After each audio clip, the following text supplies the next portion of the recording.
what you're looking for. It's me, Tialti. Style. Kami dari kelompok 3 ingin mempresentasikan perlawanan rakyat Palembang terhadap Belanda. Yang saya sendiri, Siti Asifah Rahma. Saya Chelsea Aulia. Surya Putra Barus. Saya Friendly Seremia. Rapin Panjaitan. Latar belakang perlawanan rakyat Palembang terhadap Belanda. Perlawanan rakyat terhadap Belanda di Pulau Sumatera diantaranya terjadi di Palembang, dipimpin oleh Sultan Muhammad Badarudin. Perlawanan terjadi karena ambisi Belanda yang ingin menguasai Palembang, khususnya Kepulauan Bangka Belitung. Wilayah ini memiliki letak yang strategis dengan kekayaan alam yang berlimpah. Pendahuluan berbicara Perang Palembang yang terjadi pada tahun 1819 dan 1821 tidak dapat dipisahkan dari perang benteng-benteng pertahanan. Yang dimaksudkan dengan benteng di sini adalah bangunan yang diperuntukkan bagi kepentingan pertahanan dari serangan musuh pada saat berperang. Sesuai nalurinya, maka manusia akan senantiasa menyerang atau diserang. Keberadaan benteng-benteng di Kesultanan Palembang terkait dengan adanya dari kolonialis Belanda pada Oktober 1819. Disebutkan bahwa sejak kembalinya Belanda ke Nusantara setelah pendudukan Inggris selama sekitar 5 tahun atau 1811 sampai 1816. Penjelasan 1. Sebagai bagian dari kawasan yang diserahkan kepada Belanda, maka sejak November 1816, maka Belanda atau Klaas Heinis berkedudukan sebagai residen di Kesultanan Palembang. Bagaimana kondisi Palembang setelah Inggris keluar dari daerah ini? Belanda yang baru tiba dengan segala keterbatasannya membuat situasi di Palembang menjadi tidak terkendali.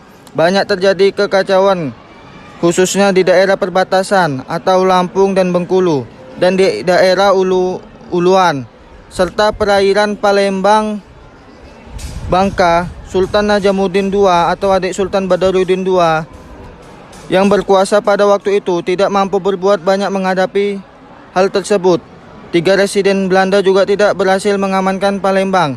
Akhirnya pihak Belanda di Batavia mengirimkan orang kuat untuk mengatasinya, yaitu Komisaris Muntinghe atau Henri Bundel Palembang nomor 70.3.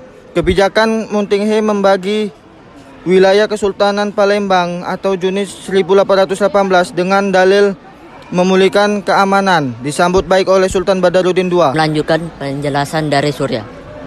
Sedangkan Sultan Najamuddin II menolak dan meminta bantuan kepada Inggris di Bengkulu. Pengiriman ekspedisi Inggris dari Bengkulu menyebabkan terjadi krisis antara Belanda dan Inggris. Juga Sultan Najamuddin II, krisis itu berakhir dengan dikembalikannya pasukan Inggris ke kepergian Muntinghe ke Uluan dalam rangka mengusir pasukan Inggris yang ditinggalkan di sana.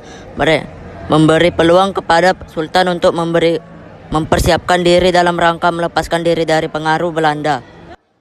Penjelasan 2. Pada 2 Oktober 1819, Sultan Badarudin II mengangkat putranya, Pangeran Ratu, menjadi Sultan di Palembang dengan gelar Ahmad Najamuddin III.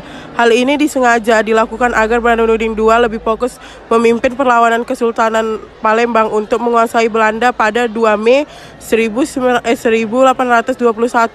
Dekocak dengan Ahmadan sampai di Sungai Musi, yang langsung disambut dengan tembakan meriam dari pasukan Badarudin II tidak hanya menghancurkan formasi Ahmad Dekocak, tetapi membuat mereka kewalahan memilih mundur. Akan tetapi langkah itu ternyata hanya taktik dari pihak Belanda untuk mengatur kembali strategi penyerangan.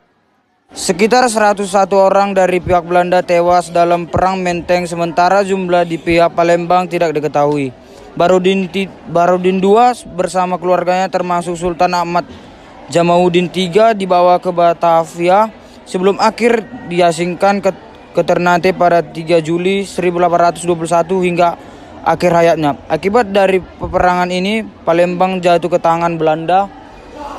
Kemudian pada 7 Oktober 1823 Kesultanan Palembang resmi dihapus oleh Belanda dan Kute Tengkruk dihancurkan hingga rata dengan tanah.